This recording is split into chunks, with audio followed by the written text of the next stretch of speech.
शिरकत किया सीएम धामी ने, क्या कुछ वो कह रहे हैं आपको भी सुनवाते हैं।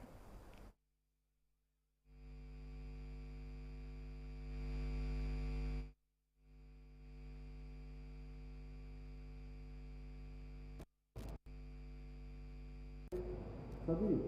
इन विभागों के सभी अधिकारीगण, सभी कार्मिक, सभी अतिथिगण, पूज्य संतगण, उनकी उपस्थिति को भी मैं प्रणाम करता हूँ और हमारे मीडिया के सभी मित्र जो आज हजारों हजार के कार्यक्रमों को कल लाखों लोगों तक पहुंचाने का काम आप सबके माध्यम से होगा। मैं आपके इस अवसर पर कोने कोने से पधारे हुए आप सभी भाई बहनों का आज के संवाद कार्यक्रम में अपनी ओर से आप सबका स्वागत करता हूँ, सबका अभिनंदन करता हूँ। आपने मेरा यहाँ पहुँचने पर स्वागत किया, मैं भी दोनों हाथ जोड़कर आप सबका स्वागत करता हूँ, आपका अभिनंदन करता हूँ। ये मेरे लिए बहुत खुशी की बात है कि आज मुझे इस कार्यक्रम के माध्यम से हमारे राज्य की ग्रामीण अर्थव्यवस्था घर घर को मजबूत बनाने वाले, रोजगार का सृजन करने वाले, स्वयं रोजगार करके दूसरों को रोजगार से जोड़ने वाले आप सभी कर्मयोगी साथियों के बीच में आज इस कार्यक्रम के माध्यम से उपस्थित होने का शुभ अवसर प्राप्त हुआ है। आप सभी लोग अपने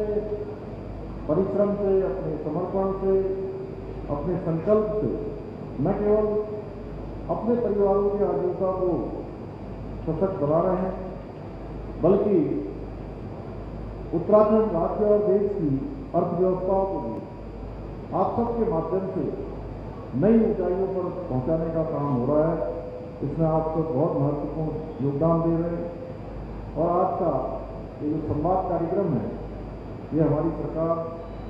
आप सभी परिश्रमी साथियों के बीच में मैं विश्वास दिलाना चाहता हूँ कि एक मजबूत सेतु का काम करेगा। आपको योजनाओं के माध्यम से जोड़ना हो, आपको लाभार्थी योजनाओं में सम्मिलित करना हो, या मैं जैसा अभी संवाद सुन रहा था कि सोन नदी में जिस प्रकार से पिछले वर्ष बड़ी आपदा आई थी, उस आपदा के समय में इंश्योरेंस की सुविधा देना हो, अनेक माध्यमों से हम आपके अनुभवों को, आपकी चुनौतियों और सुझाव और आवश्यकताओं को समझते हुए और अधिक प्रभावी बना सकेंगे और सरल बना सकेंगे, आसान बना सकेंगे, जिससे आपको सरकार की योजनाओं की जानकारी हो और उनका सीधे सीधे लाभ प्राप्त होने में कोई आपको कठिनाई न हो, किसी प्रकार का बैरियर बीच में न हो, कोई बाधा उत्पन्न न हो। मैं आज इस महत्वपूर्ण संवाद कार्यक्रम के आयोजन के लिए राज्य के पशुपालन, डेयरी और मत्स्य पालन मंत्री श्री सौरभ भावना जी और पूरे इन विभागों की टीम को बहुत साधुवाद देता हूँ, बहुत बधाई देता हूँ कि ये शानदार कार्यक्रम उनके तत्वाधान में आयोजित किया गया है। मुझे प्रसन्नता है कि आज इस अवसर पर हमने हमारे यहाँ आने से पहले हमारे राज्य के अंदर मत्स्य पालक भाई बहनों को रेफ्रिजरेटेड फिशरीज वैन भी आज उसको भी यहाँ पर एक हरी झंडी दिखाकर उसको रवाना किया है और इस वैन के माध्यम से न केवल मत्स्य उत्पादों का सुरक्षित परिवहन सुनिश्चित हो सकेगा, पूरे राज्य के अंदर एक स्थान से दूसरे स्थान पर उनका परिवहन हो सकेगा, बल्कि उसकी अच्छी गुणवत्ता भी बनी रहेगी और उन्हें एक बेहतर बाजार भी उपलब्ध हो सकेगा। भाइयों बहनों, पशुपालन हमारी जो ग्रामीण जीवन शैली है उसका प्रमुख आधार रहा है, जो न केवल सदियों से हमारी परंपरा और हमारी संस्कृति से जुड़ा हुआ है, बल्कि लाखों परिवारों की आजीविका का प्रमुख साधन भी रहा है। एक समय ऐसा हुआ करता था कि जिस घर में सबसे अधिक पशुधन होता था उसे सबसे समृद्ध माना जाता था। ऐसा माना जाता था कि यहाँ सबसे ज्यादा समृद्धि है, सबसे ज़्यादा मतलब सभी प्रकार की आवश्यकताओं की पूर्ति है। परंतु जैसे जैसे ज्ञान विज्ञान आगे बढ़ा, ये परिवेश बदला और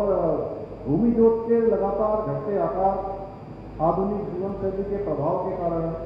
पशुपालन का जो स्वरूप है वह भी धीरे धीरे उसमें भी परिवर्तन होने लगा, उसमें भी परिवर्तन आने लगा। लेकिन हमारे देश के यशस्वी प्रधानमंत्री श्री नरेंद्र मोदी जी का ये स्पष्ट मानना है, आत्मनिर्भर भारत का सपना तभी साकार हो सकता है जब हमारे गांव, हमारे किसान और हमारे पशुपालक आर्थिक रूप से सशक्त हों, हर प्रकार से उनकी मजबूती हो, हर तरीके से उनका जीवन उन्नयन की ओर हो, उनका जीवन आगे बढ़े, वो विकसित भारत के संकल्प के सारथी बने। इसी सोच के साथ आज प्रधानमंत्री जी ने पशुपालन। और इसी के साथ इस बुलेटिन में बस इतना ही। देश दुनिया की तमाम खबरों के लिए आप देखते रहें प्राइम न्यूज।